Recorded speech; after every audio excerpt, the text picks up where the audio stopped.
Magganap tayong epes sa Tiangge sa Cainta Rizal. You know, pormado tayo ngayon. Kita nyo naman epes na suot ko. Tradition never dies. Tara, punta tayong Cainta. You know, kasama ko nga pala yung mag-iina ko kasi pupunta kami ngayon sa Tiangge sa Cainta Rizal kasi piyesta ngayon doon. Kaya eto, sumakay kami ng multicab. Ang kaso hanggang Estrella lang yung biyahe ng multicab kaya tamang lakad kami ngayon. At habang kami papalapit ay nagulat ako na may isang tumatakbo at lumapit sa akin at bigla na lang ako kinamayan. Si brother pala to. Salute sa'yo tol, ingat ka. At nakarating na nga kami dito sa may pinakabukanan nitong Tiangge dito sa Cainta Rizal.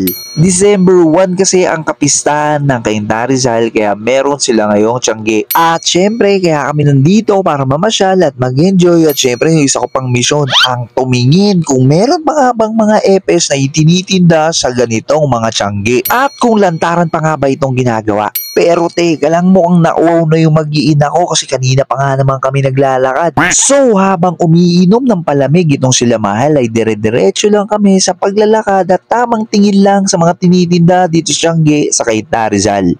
Ano Yoshi, gusto mo ba yan?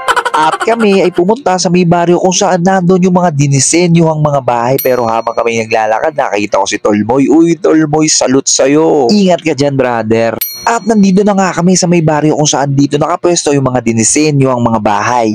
At habang kami ay naglalakad ay merong nakakilala sa akin isang brad from Santa Ana, Manila kasama ang kanyang anak. Maraming salamat sa suporta tol. Enjoyin nyo lang yung piyesta dito. Ingat kayo. Salute.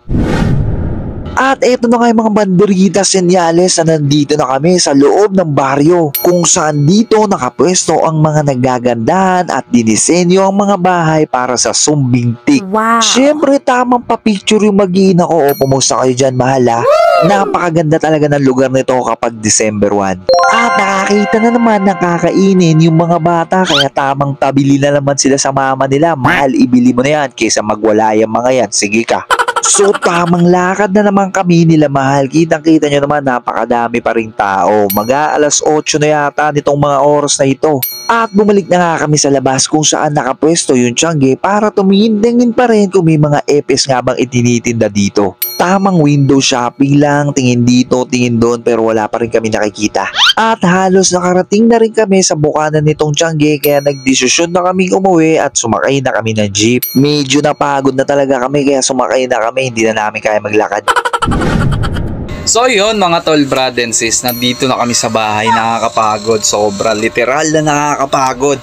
Pero ang nakakatawa lang mga tol, brad and sis, sa halos isang oras mahigit namin pag-iikot doon, eh wala akong nakita kahit isang FS na itinitinda doon, no? Hindi ko alam kung ano yung dahilan nila, hindi ko alam bakit wala akong nakita. Siguro masyado pang maaga. Hindi ko talaga alam.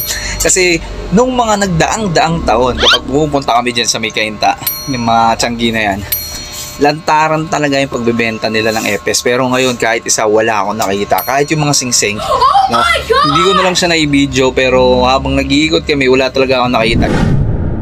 Mas mabuti pang bumili na lang kayo dun sa mga brad and sis na talagang lehitimo na nagbebenta ng epes. So yun lang mga tol, brad and sis. Maraming salamat sa mga nakakamayan ko ngayon dyan sa may Cainta. Uli, gusto ko lamang kayong pasalamatan sa solid na suporta na pinapakita nyo sa akin. Yun lang, tuloy-tuloy lang ang good vibes at marami pa po akong ibibigay na pampa good vibes ngayong December. Muli, maraming salamat po sa inyo. Tol, laki nga po pala.